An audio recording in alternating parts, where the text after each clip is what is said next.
Hi friends, welcome back to Harry friends. ఈ రోజు ఒక మంచి వీడియోతో అయితే నేను ముందుకైతే వచ్చాను. గాయస్, నేను ఇప్పుడు ప్రజెంట్ పాండిచేరి యానంలో ఈఫిల్ టవర్ దగ్గర ఉన్నాను. గాయస్, ఈఫిల్ టవర్ అంటే అందరికీ గుర్తొచ్చేది ప్యారిస్ మనం ఎలాగో వెళ్ళలేము. సో మన దగ్గరలో యానంలో ఈఫిల్ టవర్ అయితే ఉంది. సో నేను అక్కడికైతే వచ్చాను. సో ఇక్కడ చూసారు కదా, ఈఫిల్ టవర్ సరౌండింగ్ మొత్తం ఇలా ఉంటుంది. సో ఇది ఒకసారి మీరు చూస్తే పైన వ్యూ కూడా అర్థమైపోతుంది ఆటోమేటిక్ గా. సో మనకి పైకి వెళ్తాం, మాకే లిఫ్ట్ లేకుండా ఈ మెట్లతో వెళ్ళాలంటే చాలా ఇబ్బందిగా ఉంది. వావ్,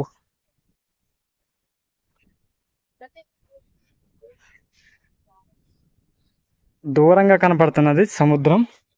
సో మనకి ఒక పక్క సముద్రం, మరో పక్క గోదావరి. ఇది గోదావరి అన్నమాట.